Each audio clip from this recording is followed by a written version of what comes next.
Kita lanjut ya, patofisiologi demam itu ketika dikop dia akan terjadinya hipoksia, ya, hipoksia, kemudian tercapainya ya HIF ya, alfa berarti ke arah ketenangan ya, ketenangan.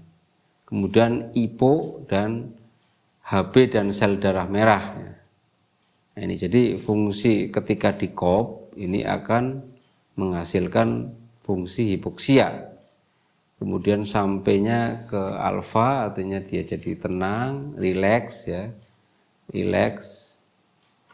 Nah, itu dari fungsi pengekopan tadi salah satunya adalah rangsangan pada saat dikop itu membuat volume aliran darah meningkat dan mempercepat sirkulasi darah sehingga suplai darah ke kulit menjadi lebih banyak.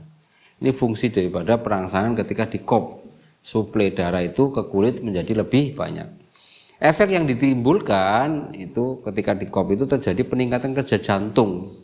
Jadi kerja jantung itu akan lebih baik lagi. Kemudian meningkatkan suhu di sekitar kulit yang dikop. Jadi biasanya kalau dikop itu dia akan menghasilkan suhu hangat di sekitarnya.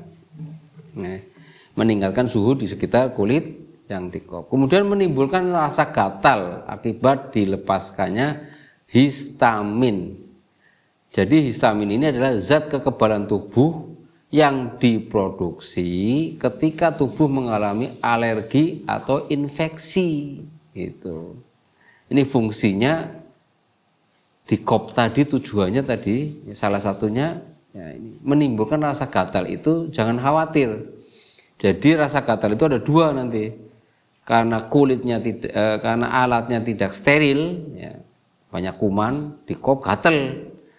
Kalau sudah steril sesuai dengan SOP, ya, dari mulai perendaman, kemudian dicuci dengan dicuci dengan itu sunlight, kemudian dibilas, di alkohol masuk ke alat sterilisator ya, habis itu di alkohol lagi masuk ke box siap dipakai lagi.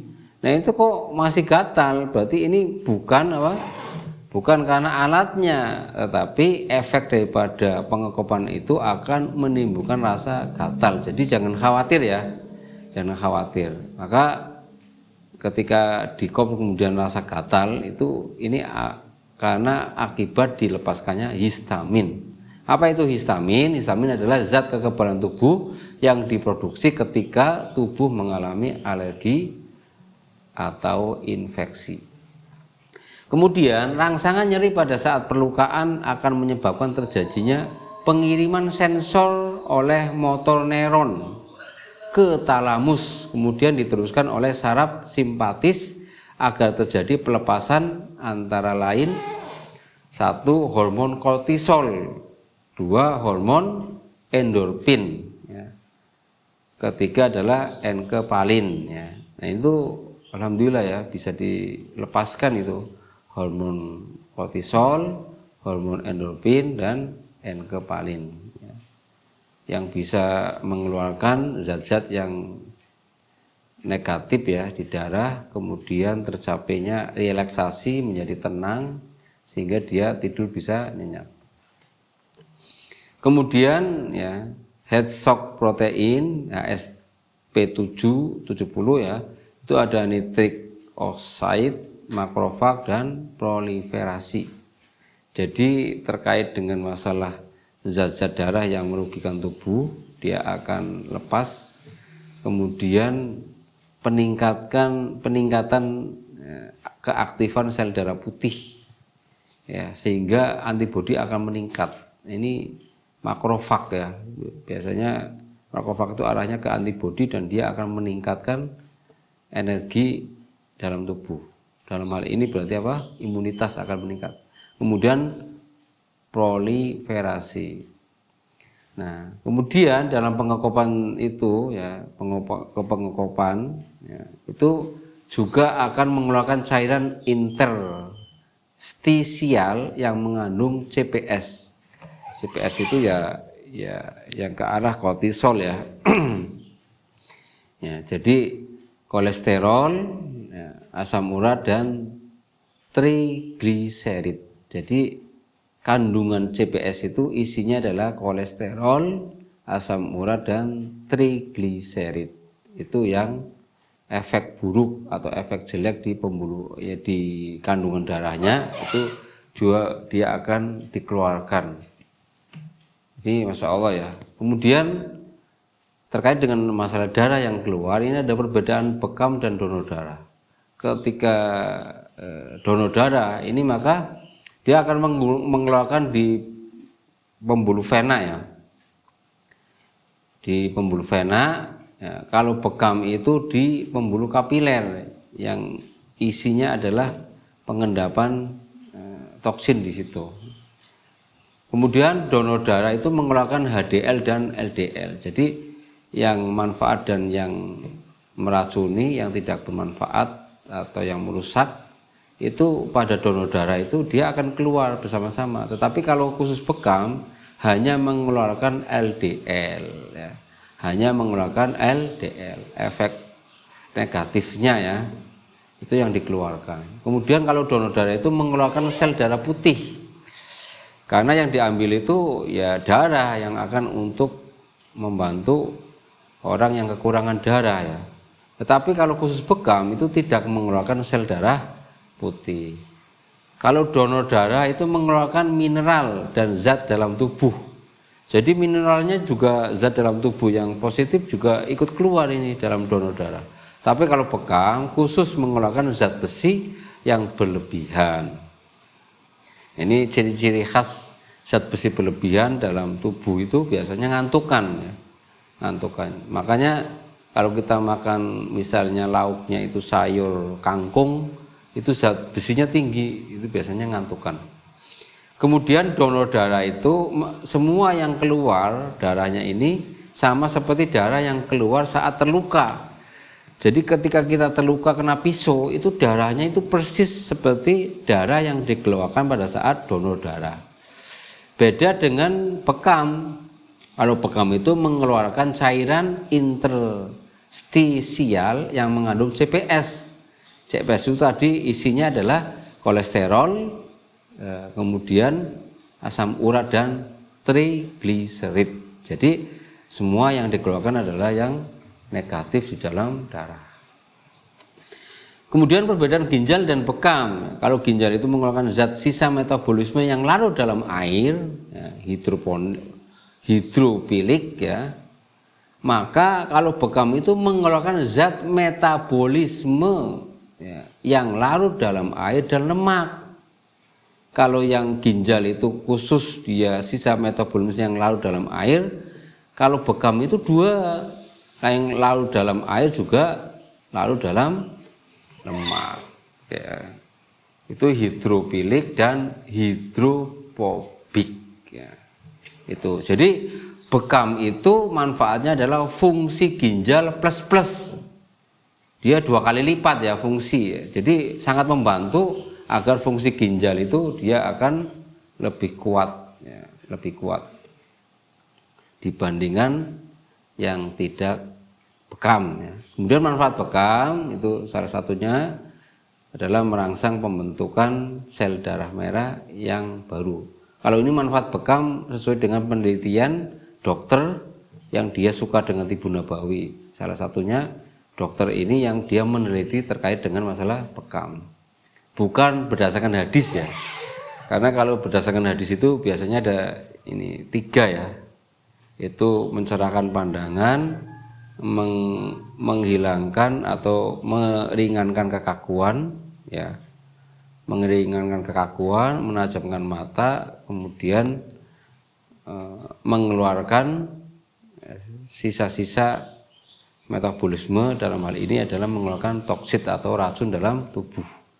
Itu kalau fungsi di dalam hadis. Tapi kalau fungsi dalam ilmu kedokteran ini sudah diteliti oleh dokter yang fokus di bekam, itu adalah merangsang pembentukan sel darah merah yang baru, mencegah kekakuan pembuluh darah, melancarkan aliran darah, kemudian meningkatkan efektivitas penyampaian makanan, kemudian meningkatkan imun, mengeluarkan zat sisa metabolisme yaitu CPS, ya, kolesterol, asam urat, trigliserid, ya, dan mengurangi beban kerja limpa. Kemudian mengobati asam urat, ini jenis nama penyakit ya, mengobati kolesterol, mengobati hipertensi, membuat rileks dan bahagia. Makanya kalau habis bekam bisa tidur nyenyak, itu ya itu karena fungsi bekam itu bisa merelaksasikan ya, tubuh kita sehingga tubuh itu jadi nyaman. Terlihat awet muda karena banyak toksin yang dikeluarkan, karena bekam memproduksi sekretom ya. Jadi terlihat awet muda ini karena bekam itu memproduksi sekretom yang sangat penting untuk peremajaan sel dan kulit. Itu diantara manfaat bekam. Ya. Kemudian ada posisi bekam. Ya. Ini ada posisi bekam. Posisi bekam ini bisa dua jenis. Yang satu adalah duduk, yang satu adalah tengkurap. Kalau yang duduk ini kondisi yang energinya cukup, lidahnya merah seger, nadinya juga hentakannya itu bertenaga duk, energinya cukup, suhunya juga hangat, cukup, tidak loyo ya. Maka ini sebaiknya posisinya duduk, dia akan lebih efektif dan lebih maksimal. Kemudian yang energinya pas-pasan, karena dikhawatirkan pingsan, maka tengkurap. Kenapa dengan energi yang pas-pasan kemudian dia baiknya tengkurap? Karena akan berlaku hukum gravitasi ya, dimana ketika orang duduk energinya lemah ya, kan ini darah ini kan di otak banyak nih ya, jadi energi ini fungsinya adalah mendorong darah sampai ke otak, sehingga otak itu selalu basah dengan darah. Maka karena energinya cukup, dia bisa menahan darah ada pada otak, berada di otak. Itu. Maka tidak dikhawatirkan pusing. Bagi yang energinya lemah, ya kan? Energinya lemah berarti kan penopang penahannya dia lemah, maka gravitasi bumi akan berlaku karena semua cairan, ibaratnya kita menggambarkan air ya, air itu dia akan turun dari dataran tinggi ke rendah, berarti energi air itu dia turun ke bawah. Nah, darah ini dia 80% lebih itu kandungannya cairan air ya. Maka di sini darah itu akan berpengaruh terkait dengan gravitasi bumi.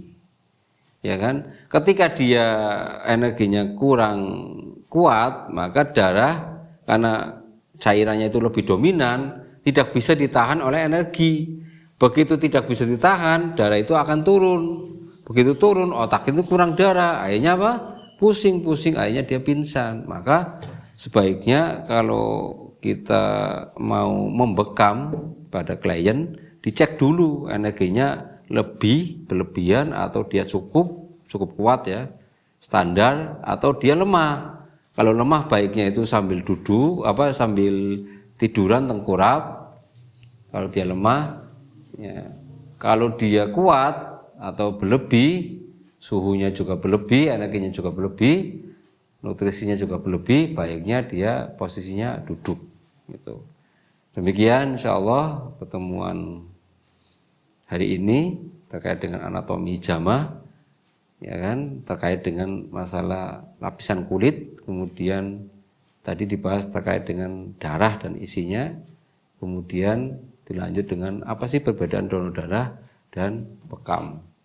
Fungsi bekam juga ternyata ginjalnya itu akan berfungsi flush, artinya meringankan kerja bekam, ginjal ya. Jadi bekam itu membantu meringankan kerja ginjal, sehingga ginjalnya itu dia akan menguat 2 kali lipatnya ya. Jadi ginjalnya fungsinya akan plus. Juga tadi sudah disampaikan terkait dengan posisi bekam. Demikian yang bisa saya sampaikan, mudah-mudahan ada manfaatnya. Ya. Assalamualaikum warahmatullahi wabarakatuh.